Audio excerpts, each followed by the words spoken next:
So hello and welcome. I'm today speaking with Bill. Bill is going to share an amazing healing story with us. I'm very excited about this very inspiring story. Bill, hi and welcome. Can you please introduce yourself briefly to those who are listening or who are watching? Hi, thank you. My name is Bill Beason. I am 54 years old and have healed. I healed about 5 years ago. That's awesome. What kind of pain did you struggle with, Bill? I had back pain, a little bit in my lower back, but mostly my pain was in my mid to upper back, shoulders, neck, including to the front of my neck area and the back of my head, and even into my jaws. How long did you struggle with this pain? On a minor level, about 5 years, and then it intensified after some stressful events. So altogether, including those 5 years, roughly 18 years, I would say. Oh, wow. 18 years. That's, we throw those numbers out and it's hard to fathom how someone can live in pain for 18 years. That's a very long time. Bill, did you get any medical help? Did you try any medical help? I searched all over. I had other health issues, which I'll get to. I had other health issues, so I was used to trying to get help for things and kind of struggling with Western medicine in the way I verbalized what was going on, what I expected, and I just didn't get the results that I needed. I wasn't seeing any success with any doctors. They were managing my symptoms, and specifically, this was the early 2000s, mid 2000s, and they were prescribing pain pills pretty heavily back then. So you technically took pain medication to manage the pain. Did you do anything else? Did you? Yes, I had heating pads.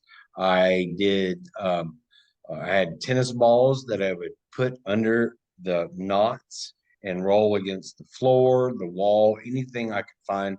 I did massage. I went to massages as often as I could with temporary success. I would get 30 to 45 minutes of relief, and then it would all come back.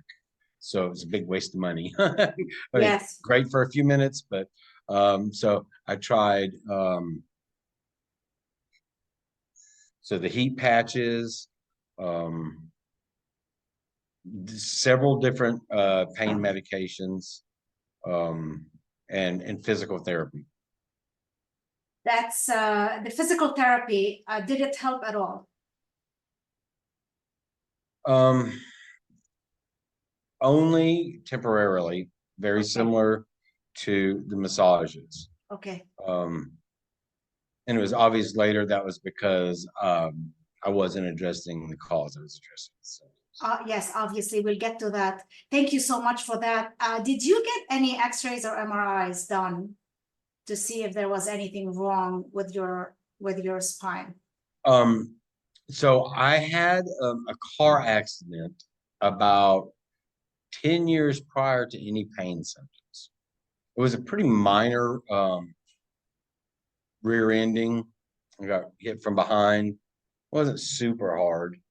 And at that time, I got MRI and X-ray and treated by a chiropractor.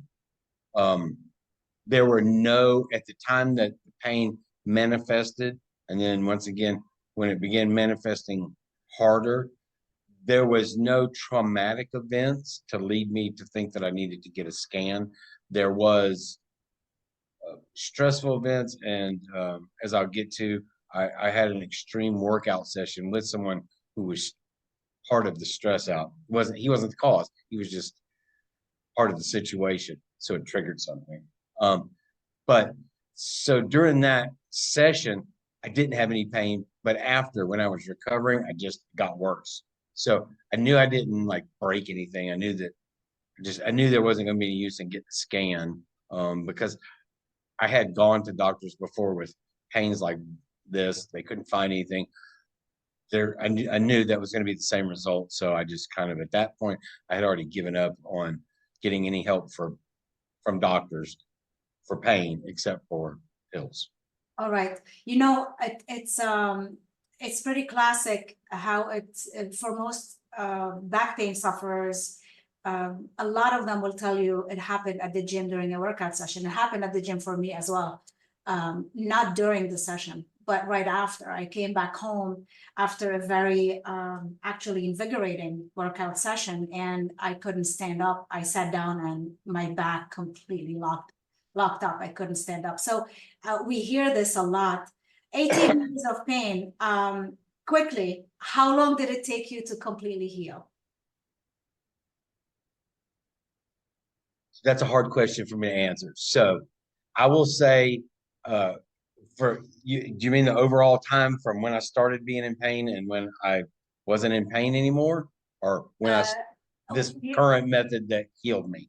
How long did that take? The method that healed you, That took, how fast did you heal? that I read Dr. Sarno's book, Healing Back Pain. I was not even finished with the book. I was halfway through with the book, and I healed that day. Something triggered, and all the tension faded away. So it's hard for me to answer that question because I started reading the book maybe a week before or 5 days before. And I had set the book down and hadn't looked at the book in a couple hours when it all started happening. So like the pain manifesting, it didn't happen right at the time the event happened. It happened later. So the healing happened after I read something in the book. There's a certain part in the book about halfway through. I've got it bookmarked in my book at home. Right at that point, I put the book down, something clicked there. And it's a part of the book where he explains in like 10 different ways the same thing. He just says it different ways. And that page, it just made it all click. And when the healing process started, I was healed within 15 minutes, 10 to 15 minutes. Wow. Yeah, I felt it start loosening up, and I could feel the muscles loosening up, and it manifested as itching, very pleasant itching, like a massage feeling, just goodness coming out. And I had my range of movement increased to about 90% of what it was previously, and my pain was at 0. Within 15 minutes. Mm-hmm. Okay, let us just take a pause here. Within 15 minutes, you struggled with pain for 18 years on and off, with some less severe, some more severe episodes. 18 years. You took pain medication, you did massages, you went for physical therapy. And the rub, minutes. I forgot to mention that too. The rub or the pain cream. Oh, yes. I forgot about that. 15 minutes when it really made sense and clicked. 15 minutes and it was all gone. So let me ask you this. Did any of it come back?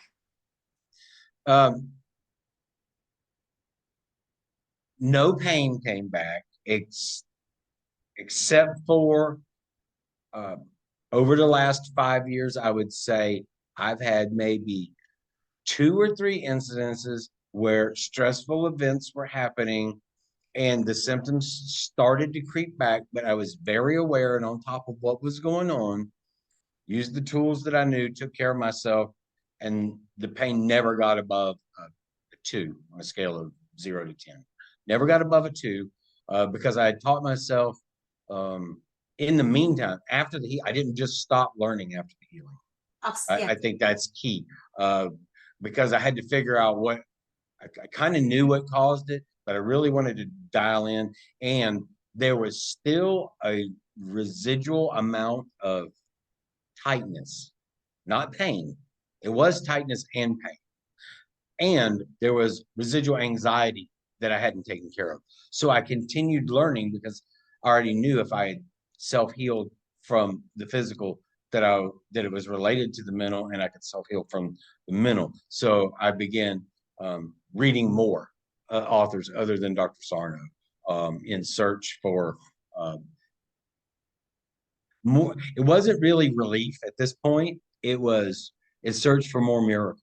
It searched for more material to be able to help others do what I had done.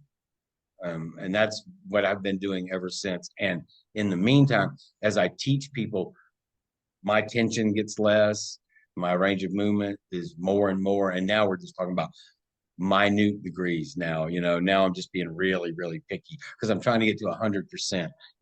It takes a while after decades of learning how to create this pain and decades of experiencing the pain.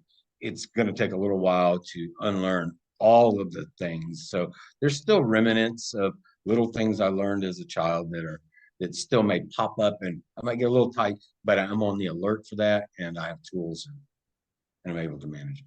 I hear you talk about it took me years to learn this pain, and it takes time to unlearn the pain.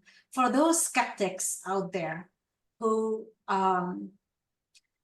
would come and tell you, yeah, but I have herniated discs. Yeah, but I have bulging discs. Yeah, but I have stenosis. All of which I have, by the way, and I'm pain-free today the same way you read Dr. Sarno's book. I read Dr. Sarno's book. It was miraculous for me as well.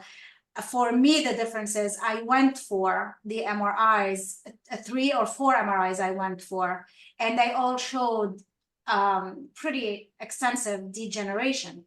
So what do you, in your own words, say to those skeptics who will sit and tell you, yeah, but I have real issues in my back?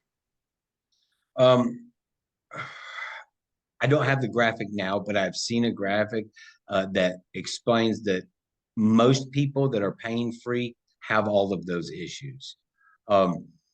What convinced me was Dr. Sarno's words himself. He pretty much says that people have disc problems, people have bulges, herniated discs, and most of these people, most people do not experience pain from that. It is a normal part of the aging process, and as we get older, those things happen, and we grow with those things happening. So it's not a traumatic event. So the pain is learned. It's learned by a story that you've told yourself. I am enjoying this conversation tremendously. Do you want to talk a little bit about during those 18 years, or especially during the moments that the pain was really severe for you? How did it impact the quality of your life? How did it impact your sleep, your activities, your relationships, your work, just in your words? So on the main level, what I will say is I became extremely fatigued doing basic activities. I was on the alert. There was a lot of fear that I would experience one of these episodes that I had, which is, I call it my back going out. I think that's what we all kind of call it. I was on vacation, having a good time. We were getting ready to go have a dinner, and I was getting cleaned up, went to reach for a toothbrush, and my back went out. And I'm thinking, I'm not stressed out. We're gonna have a good time. And I couldn't join the activity. I couldn't join the festivities.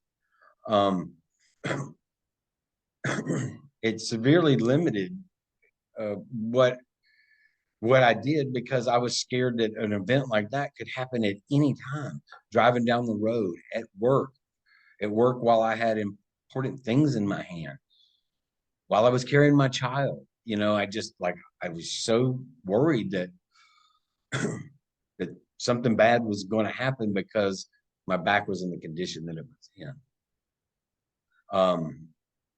So needless to say, I didn't get jobs that I could have done because they were more physically demanding than my fear would allow me to accept. And so it limited my income, my happiness, my feeling of being able to be all I could be.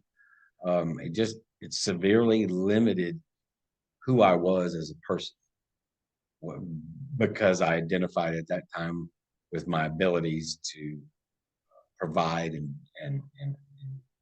do things that not everybody can do, work wise. I'm very sorry to hear this. I'm very empathetic, and I also, it limited also my life. So when you are talking, I kind of feel it in my body as well. Bill, can you talk a little bit about, because people here, I read this book and it healed. I really would like for you to go over these 15 minutes and tell us about this miracle, because I think it's important that people hear that. Because if it can happen to one human, it could happen to every human. Sure, and I'm not the only one who tells this story. This is a common occurrence. Within some part of the book, shortly after finishing, these stories are all over. And it could be with any of his books or any of his peers' books. But for me, I was gifted healing back pain by a roommate who was gifted the book and refused to read it because he's not a reader, and he still suffers to this day, even though he watched me heal. But I read the book. I had a daily reading schedule, 15, 20, 30 minutes. Everything he said in the book made sense. It was exactly who I was. He was describing me. I would say 98% of his descriptions, I was like, that's me. That's what I'm doing. So I was all in from page one. I knew it was truth. I just I'd found a doctor who could talk to me in Western talk, but that could give me the right philosophical explanation, physiological explanation to what was going on, so that it made sense. And he he emphasizes that it is the learning of the anatomy and physiology that is key to learning. So you really have to get a grasp on what's going on within. And so I did that day. That day it clicked in my reading session, and I was having a very stressful day. I had to meet a building inspector in San Jose and forgot the paperwork. When I got there, he asked for the paperwork and I didn't have it. It was on a Saturday and I had to have this thing inspected. I had deadlines. It's crazy. He allowed me to drive to my house and then drive all the way back to, and the traffic is crazy in this place, drive all the way back to his office downtown and get it all signed off. And I was just thinking about what I had read, even though I was kind of stressing out and doing what I had to do. And it just started. It started itching in the places that the pain had came to last. So the pain I can describe as coming in layers. It started in my shoulders, extended to my neck a couple years later, the back of my head, the mid back, over the years. So it started healing the opposite. The front of my face started itching. This was one of the last places that was getting tense, was the muscles in my jaws and my sternocleidomastoid muscle. Those were itching, and it felt like a massage when I itched them. It felt good, like serotonin was pumping through my brain, my body. And I did like this and popped my neck for the first time in 18 years. Wow. Pop, pop. I was like, wow. And I knew something was real there. I knew that I was experiencing real healing. And Wow. And it was by the time the drive had got done, there was just a few residual scratches like that, And I wanted to tell everybody when it happened, but I just was processing it that day. It was a great day. I'll never forget it. Thank you so much for sharing this, because it's profound on many, many levels. So the first level is profound is when you had this deep alignment between understanding what was happening to you beyond a shadow of a doubt, and recognizing that, yes, I'm having a very stressful day and it doesn't have to hurt. The healing started to manifest on its own. The second level is people think that you have to have a stress-free life to have a pain-free life, which is not true. That would be impossible, I believe. Yes. Yes. So that is the second layer. And the third layer, you say, I knew real healing was happening. That goes beyond mental comprehension. It's not a belief, it's an experience. I don't have to say I believe I was healed. I experienced healing. It's two different sentences, and they mean something totally different. One is having faith in something you're not sure of, and the other is knowing exactly what happened. This is incredible. What a tremendous story.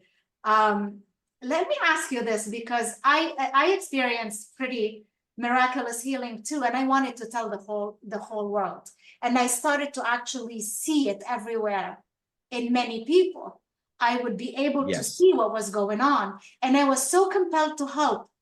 And I was met with a lot of resistance and sometimes anger. Do you share that too? I do. I did at the very beginning. I had some success with family though. I had family that that I coached through my mother, and she experienced healing.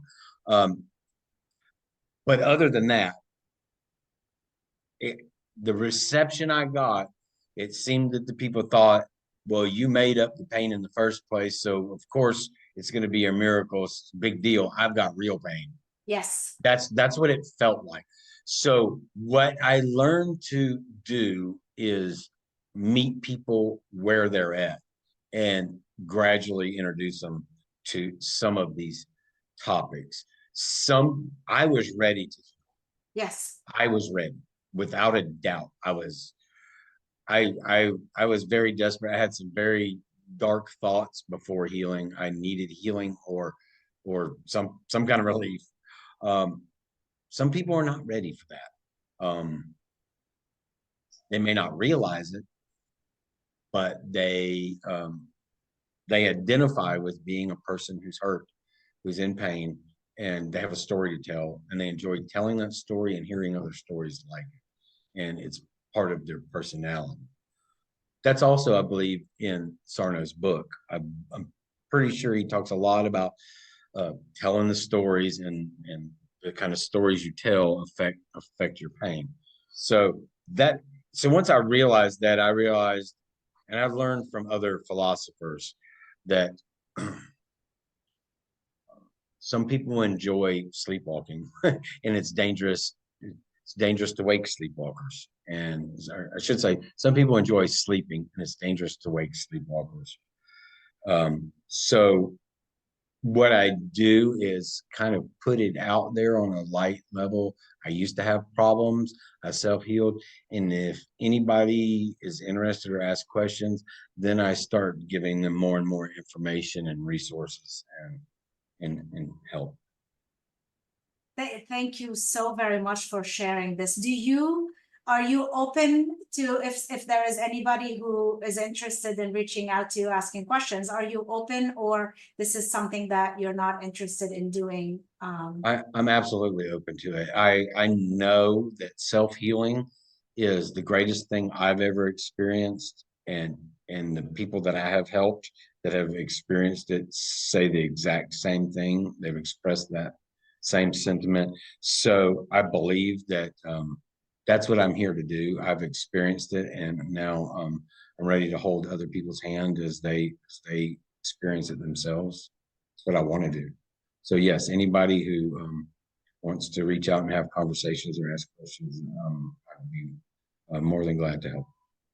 This is awesome. One last question for you. Do you believe that now you understand the language of your body? Do you believe that this gives you a kind of, I'm going to call it a superpower, where when you have some symptoms, you know that your body's telling you that there is an area you need to focus on? Yeah, absolutely. So I have an autoimmune disease, and I got diagnosed with that 25 years ago. And ever since then, even before the pain, I had been really in tune with what was going on with my body. I lost that kind of ability as after I healed, after I got treatment for the autoimmune disease, and after reading Sarno's book and some others, I have definitely that's where a lot of the focus of my attention is during the day, is on the here and now, feeling my body, my energy.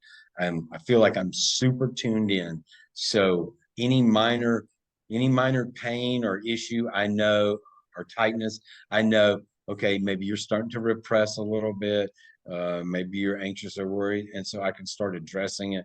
So it's like, it's kind of like being a firefighter. If you see a little fire, you just put it out. You don't want to let it get bigger for any reason whatsoever. You just put it out, no matter how big it is. And so I stay super alert to it. And it's not like a fear alert. It's just more like I don't spend a lot of my time trying to think about what happened or what's going to happen. I try to spend my time in this present moment, the here and now, feeling my body, hearing what's going on, being with the people I'm with. And that kind of change in the way I behave has been so beneficial to being able to keep pain away. So it gave you more presence in your life. Yeah, definitely. That's amazing. Everything you're saying is just resonating with me tremendously. Bill, do you have any final thoughts, anything personal that you'd like to share, anything that I missed or I didn't ask that you would like to add? You know, I think we covered most everything. I think what the thing that I would want to impart to everyone is that healing is 100% possible.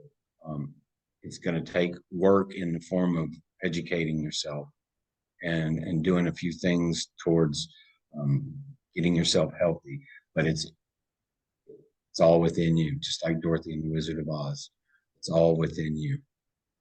Thank you so much. I'm so grateful for your time today, for sharing this. Thank you so much, Bill.